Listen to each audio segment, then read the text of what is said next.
very surprised. You saw the words he had for me, the words, and he hasn't said anything about me that's bad. I'd rather have him criticize me than the bill, because the bill is incredible. And, you know, Elon's upset because we took the EV mandate, and, you know, which was a lot of money for electric vehicles. And, you know, they're having a hard time with electric vehicles. And they want us to pay billions of dollars in subsidy. Look, Elon and I had a great relationship.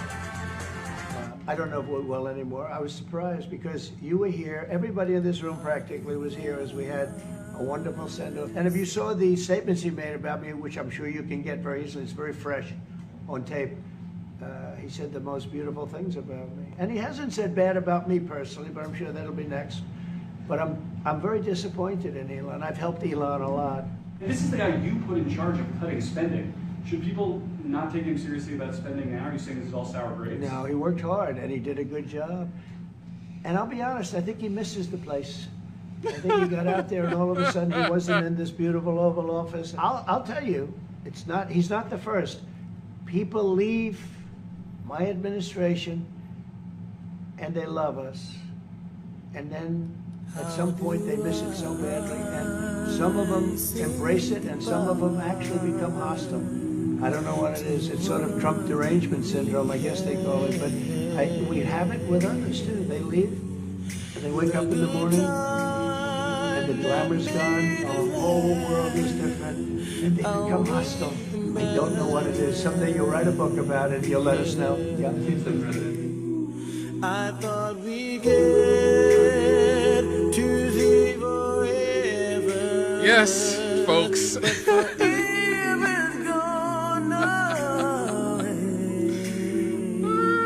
It's so hard to say goodbye. Yes, as you heard, Elon Musk and Donald Trump have broken up. No, you're lying. You're lying. What makes you lie? No, I'm not lying. Damn. Yes.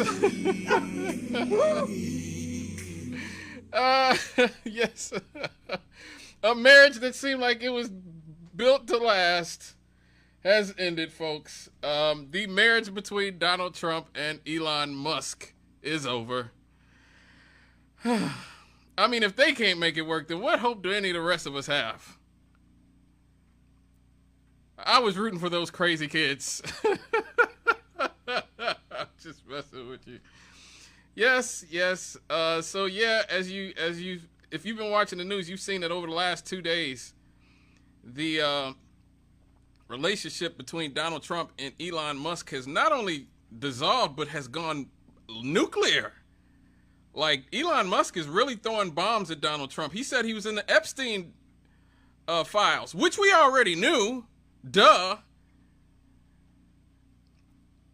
But it's pretty hilarious that so many Trump supporters for so long thought that, like, somehow Donald Trump was friends with Jeffrey Epstein all this time, but yet he just wouldn't be in the Epstein files. I don't know. So anybody with a working brain knew that Donald Trump was in the Epstein files, and that was probably a big part of the reason that the Trump administration hadn't released the Jeffrey Epstein files. I mean, Jeffrey Epstein literally said Donald Trump was his best friend for 10 years. But yes, he wasn't in the files. He wasn't in the files of one of the most notorious pedophiles and sex traffickers in American history. Yeah.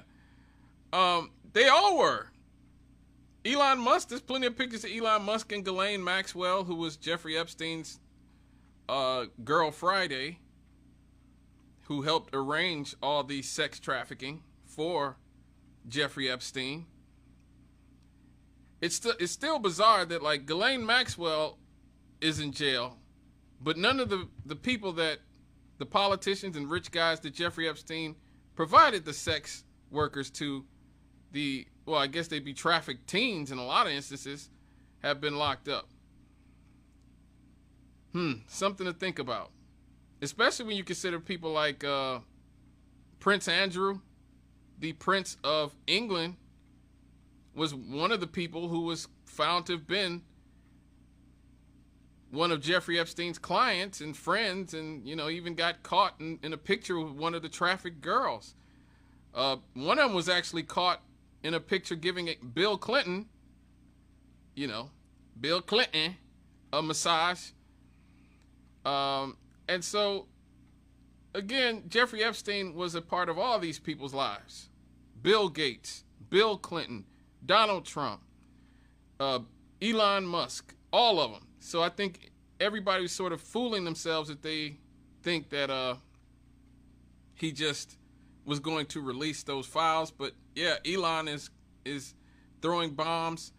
He's coming out saying, look, if I hadn't spent $250 million basically helping you win the presidency and the Republicans take the Senate, you know, you guys would not have what you have. You wouldn't have won without me. Like, Elon is really going scorched earth, sounding like a ex-girlfriend now, a spurned ex-girlfriend, and I'm here for it. I'm here for it. I hope this gets messy as possible. You know me. I love the drama. I absolutely love the drama. And I know a lot of you, if you love when things get messy, you are as well. Elon Musk and Donald Trump have a long, complex history. It didn't just start in 2024 when Musk was trying to help Trump win the presidency. Really, like, people tend to forget that in the beginning, Elon Musk was a liberal. Elon Musk was an Obama supporter. Obama saved Tesla and SpaceX. He saved SpaceX and Tesla. Elon Musk is not the richest man in the world, and maybe not even rich today, if Barack Obama does not save him with those public contracts that he gave Musk during his presidency. And that's not me saying it.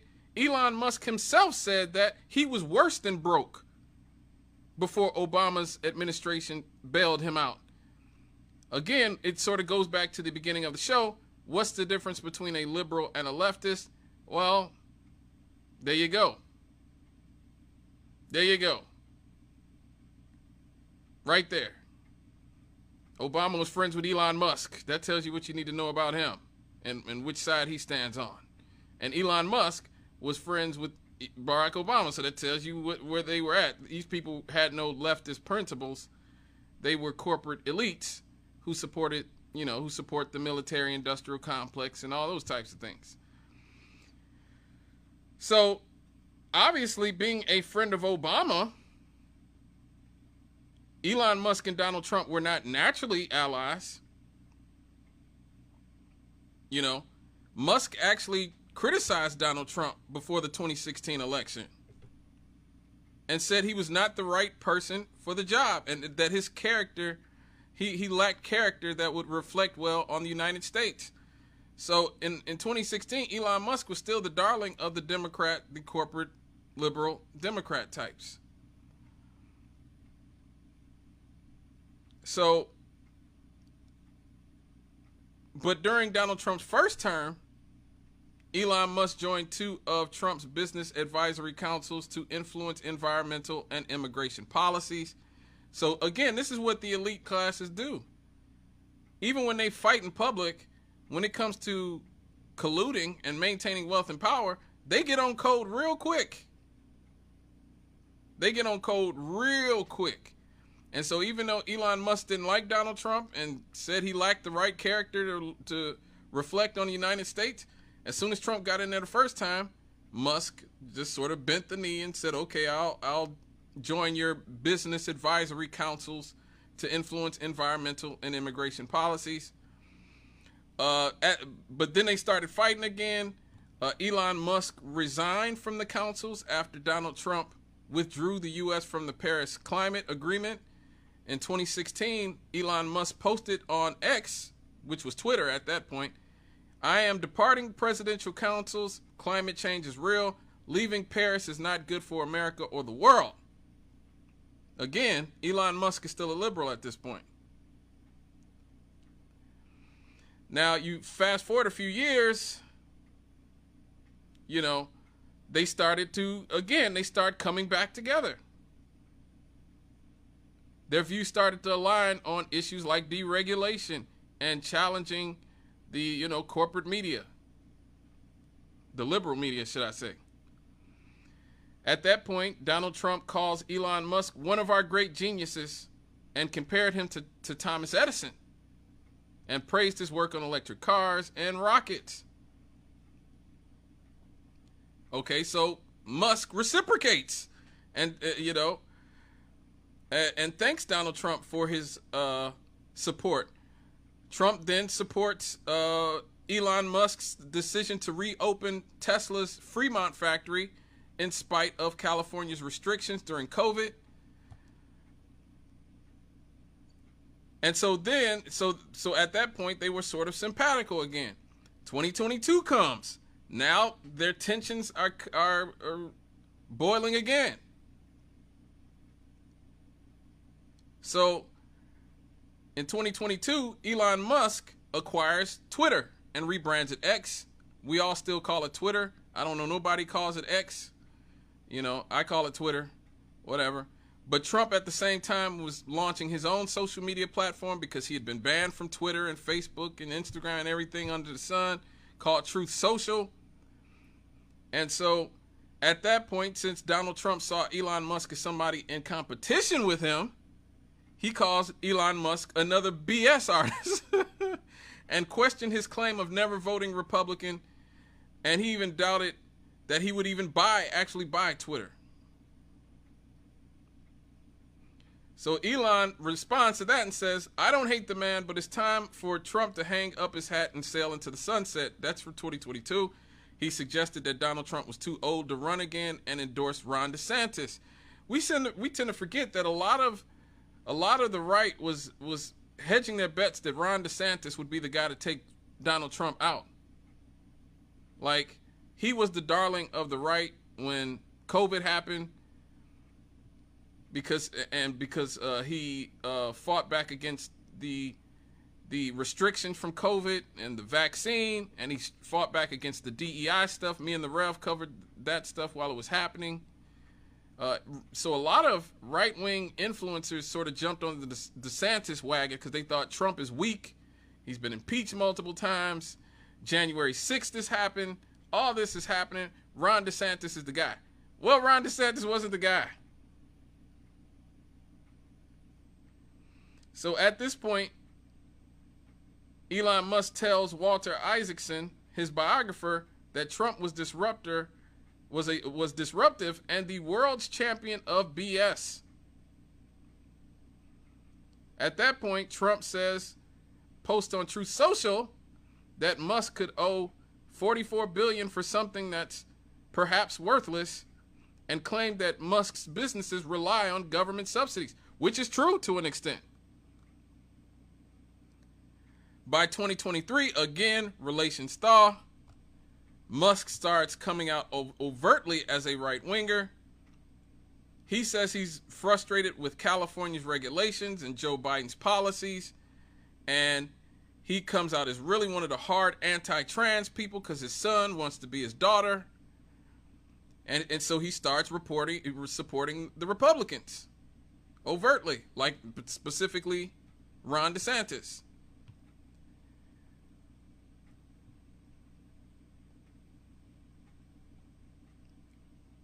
At this point, Musk starts sharing pro-Trump, ideas, and starts suggesting that, Biden's defeat was essential, even though publicly he was still claiming somewhat neutrality, but everybody knew at this point that he was deep in the Republican camp.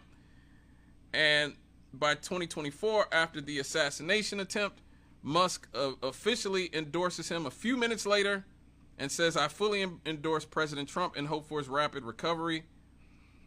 At that point, that's when the bromance, this sort of will they or won't they flirtation over close to a decade just turns into a full-on bromance. It's a bromance from then on. Elon Musk becomes Donald Trump's largest donator, giving him almost $300 million $300 million to his political campaign and related PACs. This is why I say billionaires shouldn't exist. This is why I say billionaires shouldn't exist. There is no way in hell anybody should have enough money to contribute $300 million to a political campaign. That you don't live in a democracy at that point. That's not democracy, folks. It is not.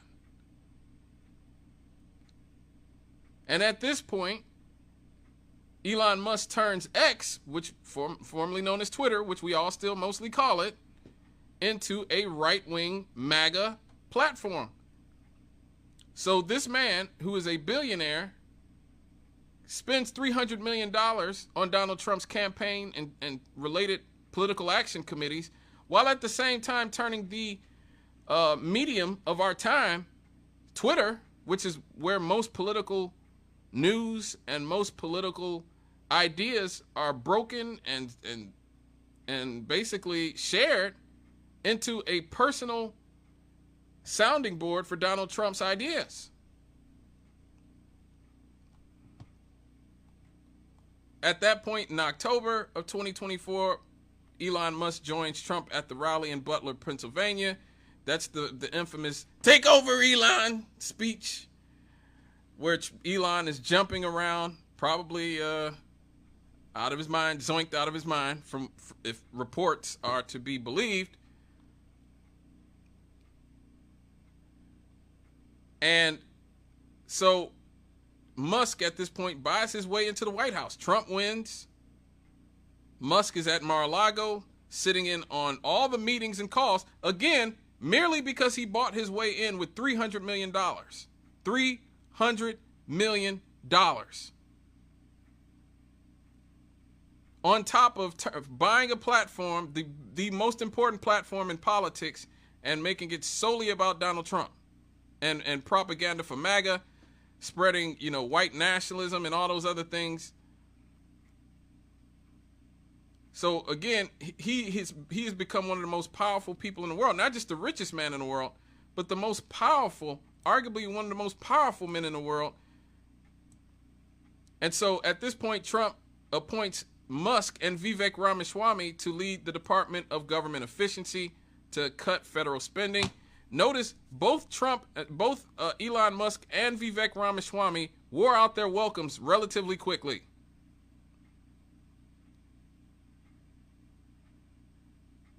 And this is the thing that I always say about liberals and Trump.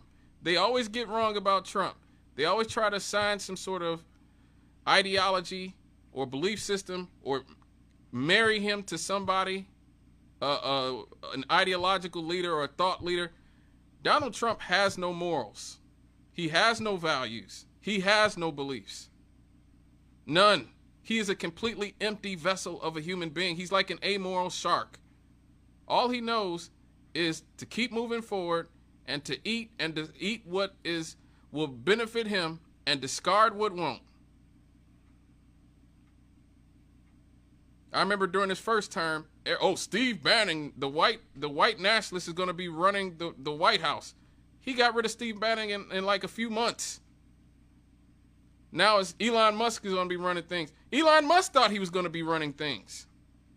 And maybe he was. He did have a lot of influence. Elon Musk has destroyed a lot of government departments. A lot of people, thousands of people have lost their jobs thanks to Elon Musk because Trump just said, hey, take over, Elon, do what you want. Here's a chainsaw.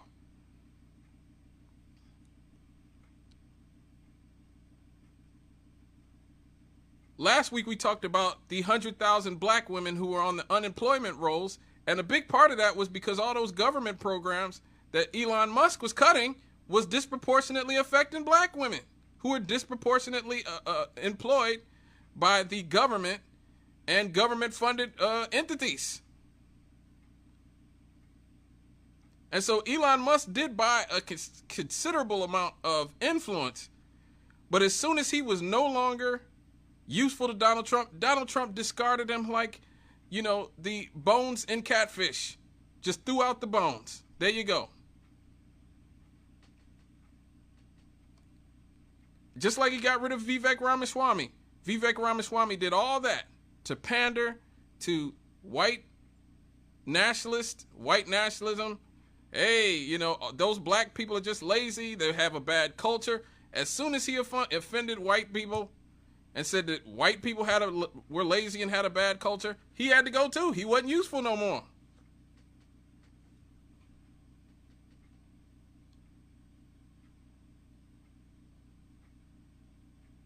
The only thing Trump believes in is the con, the grift. That is it, folks. That is it. That is the only thing he is a legion with.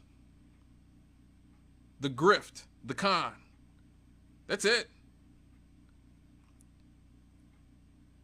When snuggling up to Al Sharpton and Jesse Jackson and the NAACP and rappers and Don King and Mike Tyson and all these people was beneficial to Trump, he did that. He did that. Now, you know, snuggling up to white nationalists and you know, basically Nazis is what's in his best interest. He does that. He has no values whatsoever, no beliefs, nothing. He's an empty human being.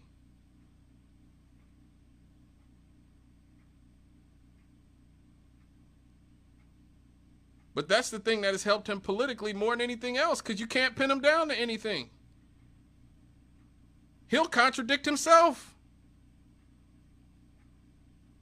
He'll say something one day and then completely say the opposite a few days later.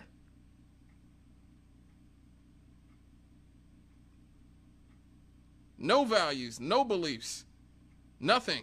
That's why to beat somebody like Trump, you have to attack the system that created Trump. You can't just make it about Trump. That's where the Democrats always go wrong. They just make it about Trump. Trump's against Trump. One day I'm probably going to have to make a compilation of Donald Trump saying things that are completely opposite of other things that he says. Like it'd probably take me a few hours, but to make just make a 5-minute video of Trump just contradicting himself. That's what you can do when you're empty. And he's just so open about it. That's the thing that's so bizarre and dangerous, is that he's so open about, well, all you got to do is buy me off. Now they're saying he might pardon Diddy. All Diddy's got to do is get $1 million to Mar-a-Lago, and Diddy, if he gets convicted, might not spend that much time in jail.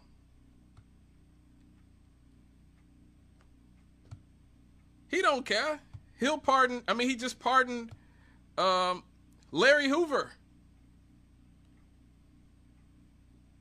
the leader, the founder of the Gangster Disciples. He pardoned Harry-O. I was shocked to see that. I was like, he pardoned Harry-O? What? The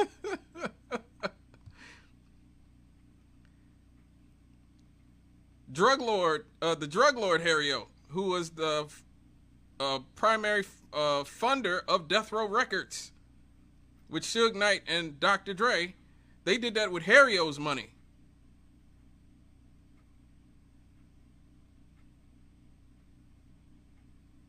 And Suge just let him out of jail. Trump just let him out of jail. I wouldn't be surprised if he let Suge Knight out of jail. Why not? Why not let Suge and Diddy out?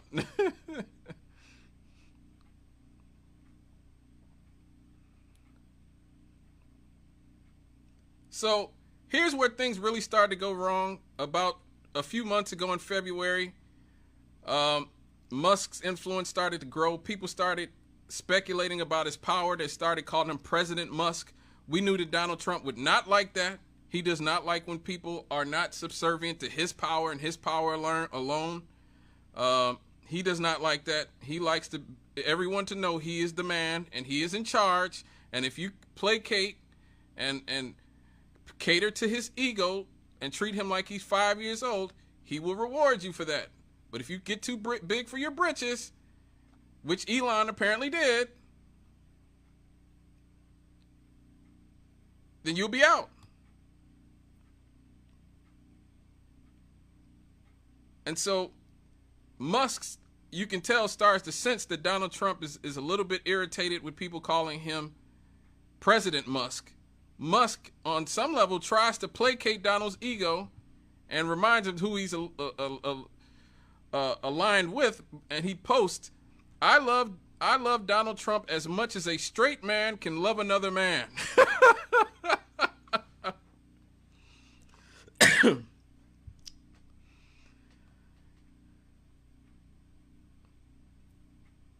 So he was trying, but it just didn't work, you know.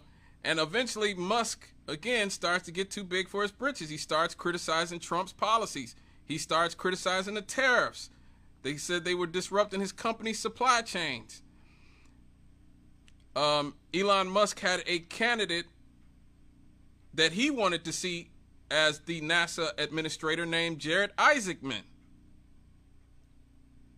And Trump withdrew his nomination. Musk did not like that. Musk tells CBS he's disappointed by Trump's big, beautiful bill just a few days ago. Well, I guess last week. He said it's going to increase the deficit and undermine the work of Doge. And so after that, Musk steps back from Doge to focus on Tesla and SpaceX. But at the time, they said it was a relatively, you know, mutual split. It was pretty mutual. But just the day before yesterday, Musk starts coming out swinging. He escalates his criticism of the big, beautiful bill. He calls it a disgusting abomination. He cites excessive spending and the removal of the EV tax credit. Trump, to his credit, says, you know, Elon and I had a great relationship. I don't know if we will anymore. And implies that basically Musk is just jealous that he's not at the White House anymore. He just missed the White House. And then he writes on his Truth Social platform, Elon was wearing thin. I asked him to leave. I took away his EV mandate, and he just went crazy. And he threatened to cancel Musk's government contracts, which I hope he does. That would actually be good for us as a society, for us as a society to put Elon Musk back down where he belongs.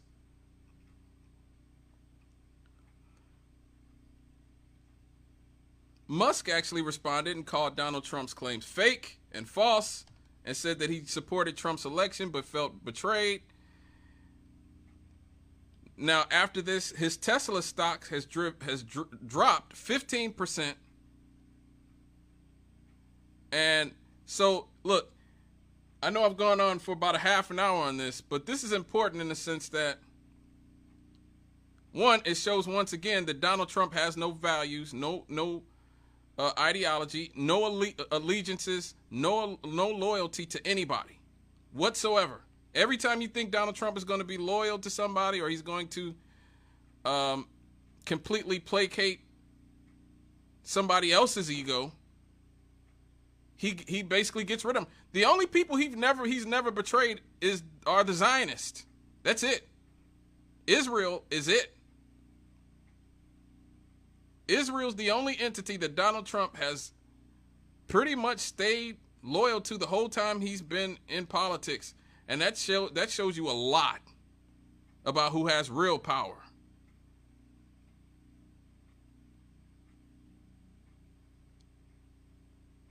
Israel's the one thing he just can't quit. And I don't think it's because he believes in Israel or even is that much of a Zionist, and if we can hook him up to a lie detector machine. But they have real power. If they have power that even Elon Musk doesn't have, what does that tell you about the Zionists?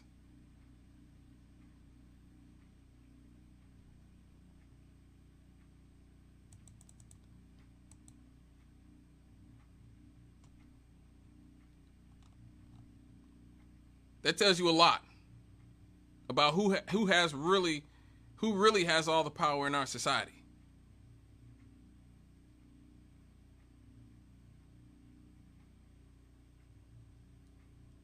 So, look, folks, I don't know how this is going to eventually shape up. But all I can say is that I think that Elon Musk,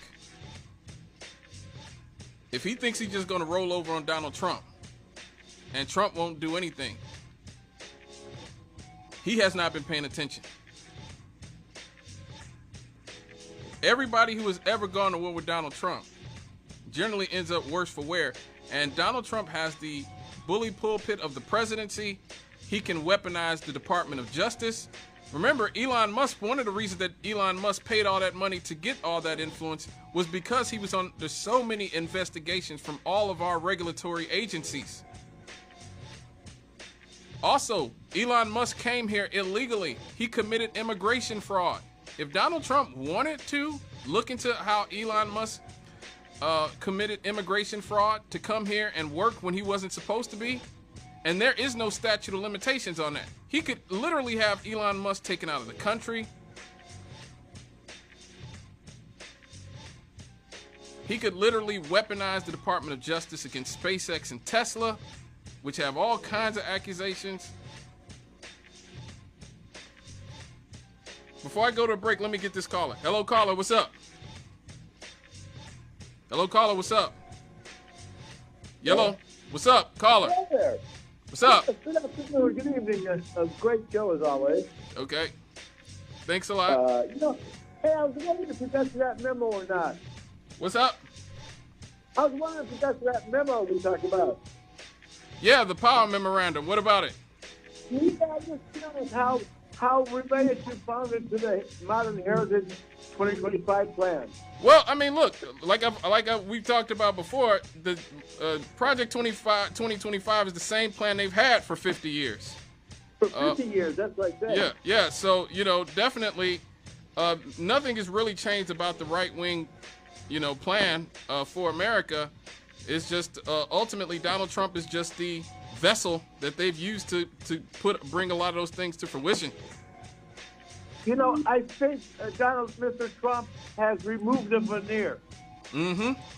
And he's allowed the bigots to take control. Yep. And so, but the corruption really starts with the ability to be able to have public the kind of campaigns that we have for billions of dollars. And having the markets be actually inflated by, artificial means. Mm-hmm.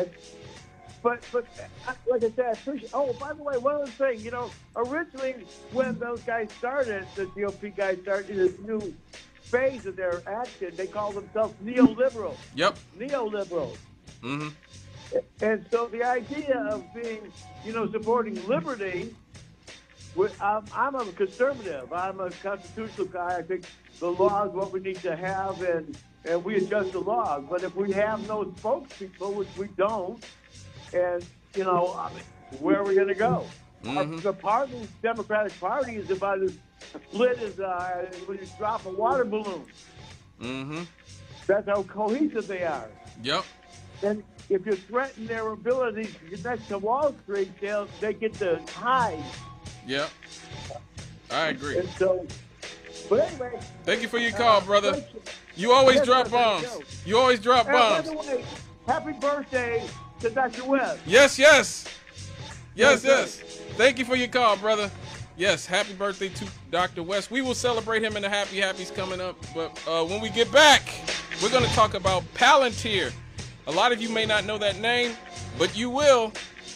Stay with us here on Straight Out of the Cannon with me, Scott Cannon, WLTH 1370 AM. That's 92.7 in the FM dial. Be here when we get back.